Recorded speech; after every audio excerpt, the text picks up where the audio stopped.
Hello, welcome back to Nightfog channel. We have another match from the USA Uzbekistan match in Miami. We have Hikaru versus Nordirbek. The hands are shaken and the match has started. C4 E6. English opening from Hikaru. He's thinking on move 2, knight C3, D5, D4. Now we are in the triangle system. And Hikaru gives a laugh. Nordirbek gives a laugh because this is the system that Sindarov plays against him in the candidates this year, and Sindarov won. So that is why they both are actually laughing now. But we have a Carlsbad structure actually with the 2-1-4 situation on the queen side, queen c2. It's a very important move because stopping bishop f5 is very key, and Nordirbek plays g6 to play bishop f5. And now Hikaru is thinking e3 is good move, h3 is a good move, h3. He plays h3, bishop f5. Now you can go queen b3. He goes queen d2. That's a bit rare move, queen d2. Usually it's not very much played. You play queen b3 and then maybe queen c8 and something like that is played. Knight d7, e3 can be played. He does play e3. And now bishop g7 is a good move. Bishop d6 is also a good move. Bishop b4 could be also a good move, but you have to be careful about a3, b4. He goes h5, creating space on the king side. Usually you don't castle in these kinds of positions. You maybe trade the bishop for the knight or the dark square bishop of white and then go king f8 and king g7.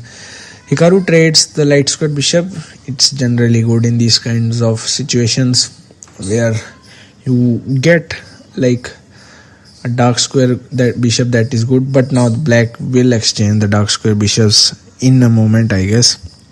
Here you can play again bishop g7 if you don't want to exchange, but if you want to, you can play something like knight b6, knight c4, bishop d6, something like that. But I think bishop g7 here is a very good move. Nordirbek is thinking. Also queen e7 maybe can be played, just being a hinting to go queen side, but you really can't go queen side actually. He goes bishop g7. Knight e2 is a very good move here.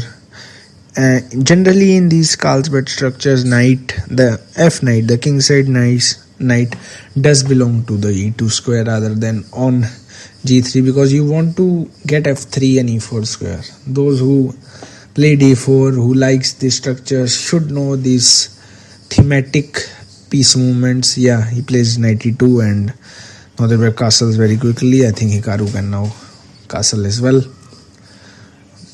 Maybe rook c1 or rook d1. Rook c1 can be a decent move, but I think castle is good.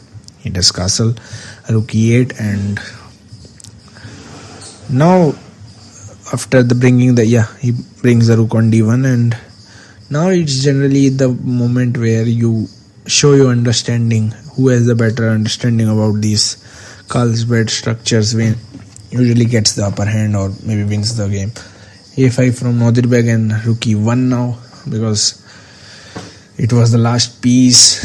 a4, f3. Now the moment Nordirbek plays b5, Hikaru wants to go e4. Nordirbek does play b5, and I think now maybe first a3 and then at the next move e4 would be a very, very good move, very useful move actually. Hikaru is calculating whether to play e4 now or to first play a3. You can also a3 and knight b6. The square on c4 is very, very good. You can say an outpost on knight, but that's why he plays e4. That was the only thematic logical move here. Knight c4 and defends the b2 pawn with bishop c1. Pawn takes e4, pawn takes e4. And now queen b6 is a good move, eyeing that d4 square and the d4 pawn actually. And Nordirbek plays and king h1 and then rook d1, rook a d1 from Nordirbek, just eyeing that d4 square. I think you should move maybe the queen c2 looks like a good option. It generally gives the idea of sacrificing the rook, the knight on a4, but he plays queen f3, which I don't know what's the queen doing there. You can go now c5, and wow, Nordirbek does play c5 instantly. Now e5 is a thematic move in this position. I think you can also play dc, but e5 is generally the thematic move here. Hikaru is thinking whether to go d5, e5 or dc5. He go d5. Yeah, that's not a good move. Now the bishop on g7, exactly knight d7, and now the bishop on g7 is the happiest guy alive. Rook f1 and knight e5, covering the f7 square and also threatening the queen. Queen g3 again. Queen f2 was much better, but queen g3. Now b4 is b4 actually you could do knight a4, but Hikaru misses it. Now queen takes b4 and the pawn is actually protected on a4. I think Hikaru missed a comeback kind of a chance there. Knight f4 again, not really a good move. Knight takes b2 is just a free pawn and he takes it. Bishop takes and 2. Now you have to, I guess, play d6 or something like that. He takes knight a4, also fine move. But now black is on the upper hand. Black is the one who is pushing. Black is the one who will get his chances. Knight c3, h4 and queen e1, only move to protect the c3 knight. And knight c4, what a move. Now attacking the knight once more with the bishop. That was a crucial move. Knight e2 now to saving the knight c3 knight. And knight d6 again. Wow, a lot of knight moves in the past 6-7 moves. e4 pawn is hanging and rook b1, queen c4 and rook f4. What a move. Knight e4 now. Knight takes e4 and rook takes e4. You have queen h4, I guess. Yeah, he plays it. And rook e4 by Hikaru. Now you can't take the rook with the rook. That would be a huge blunder because of back rank mate. Oh, what? Nordirbek does it. Nordirbek blunders the game away. Rook b8.